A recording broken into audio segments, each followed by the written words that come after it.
আসসালামু আলাইকুম রহমতুল্লাহ। আশা করি সবাই ভালো আছো। তো আজকে আমরা নতুন একটি টপিক নিয়ে আলোচনা করব। তো দেখতে পাচ্ছ এটা হচ্ছে 123 পেজ। গত ক্লাসে আমরা 20 Times the speed of sound এই পর্যন্ত দেখেছিলাম। আজকে আমরা বাকি যে অংশটুকু আছে এই অংশটুকু দেখব এবং কোশ্চেন সলভ করব। তো এখানে দেখতে পাচ্ছ বলছে the Falcon was born in 2003, অর্থাৎ ফ্যালকন এই যে বিমানটি এটা 2003-এ এটি জন্ম হয়েছে। It was born as a part of a US military project.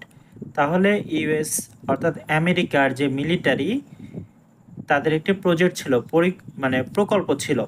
সে প্রকল্পের একটি অংশ হিসেবে এর জন্ম ছিল। ঠিক আছে, এর জন্ম হয়েছিল কেন? মূলত ইউএস এর একটা প্রকল্প হিসেবে। The project researched and build a special type of plane.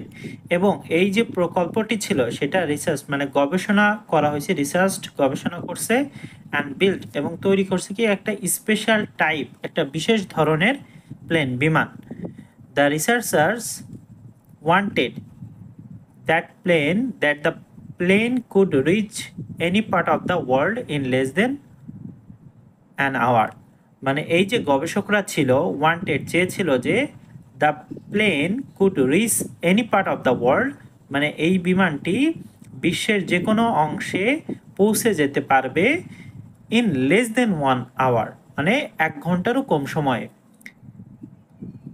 They also wanted to use it for both military and civil purposes।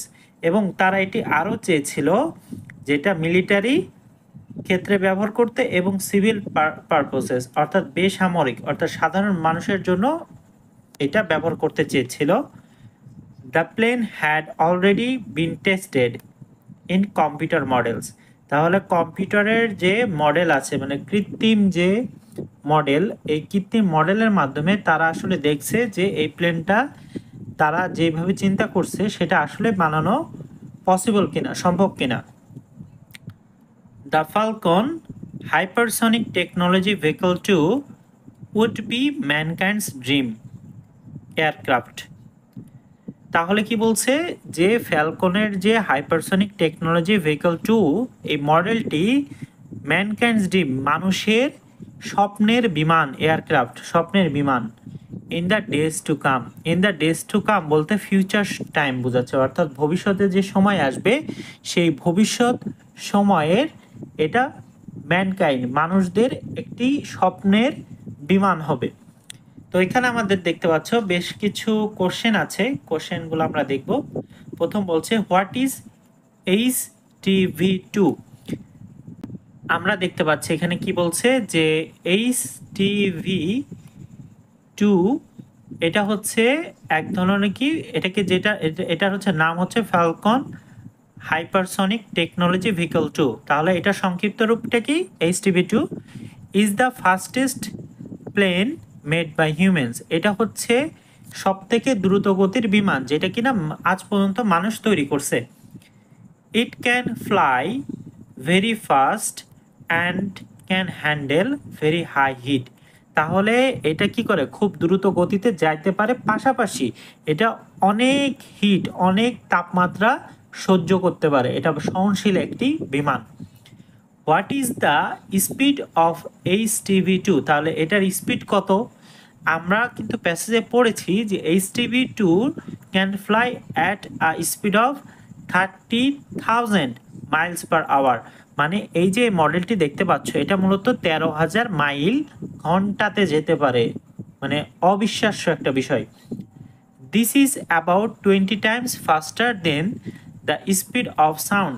তাহলে এটা কি প্রায় দ্য স্পিড অফ সাউন্ড অর্থাৎ শব্দের যে গতি সেটা থেকেও প্রায় 20 গুণ দ্রুত গতিতে এই বিমানটি যেতে পারে। এবার বলছে describe the steps of HTV2 test flight. তাহলে এই যে HTV2 এটা যে টেস্ট অর্থাৎ পরীক্ষামূলকভাবে যে এটা তোমার দেখা হয়েছে যে এটা আসলেই কি উড়ে যেতে পারবে কিনা, ঠিক আছে, এটা কি আসলে সম্ভব কিনা, তো সেটা সম্পর্কে বর্ণনা করতে বলছে। ফার্স্ট, প্রথমত HTV2 is placed on top of A rocket. তো এটা প্রসেসটা কি, যে তারা প্রথমে এইটা হচ্ছে একটা রকেটের, এই প্লেনটা একটা রকেটের উপরে হচ্ছে প্লেস করে দিবে, অর্থাৎ সেট করে দিবে। Then the rocket carries it into space. তারপরে কি করবে, এই রকেটটা হচ্ছে এই প্লেনটাকে মহাশূন্যে নিয়ে যাবে।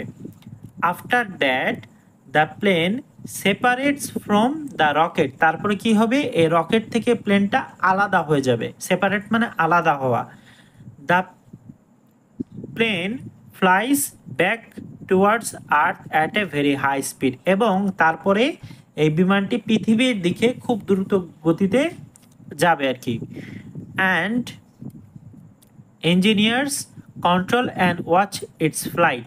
ফ্লাইট বলতে উড্ডয়ন, অর্থাৎ উড়ে যাচ্ছে, এটাকে বোঝানো হচ্ছে। তাহলে ইঞ্জিনিয়ার্স অর্থাৎ প্রকৌশলীরা এটাকে কন্ট্রোল করবে, নিয়ন্ত্রণ করবে, এবং এটা উড্ডয়নটা দেখবে তারা।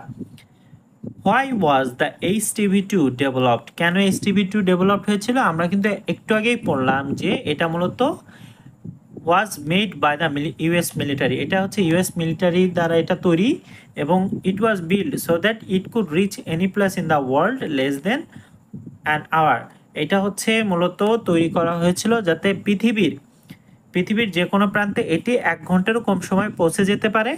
ইট was also design for both military and civil use. এবং এটা আরও মূলত ডিজাইন করা হয়েছিল, এটার আকৃতি দেওয়া হয়েছিল মূলত মিলিটারির জন্য এবং সিভিল অর্থাৎ জনসাধারণের বা বেসামরিক ব্যবহারের জন্য।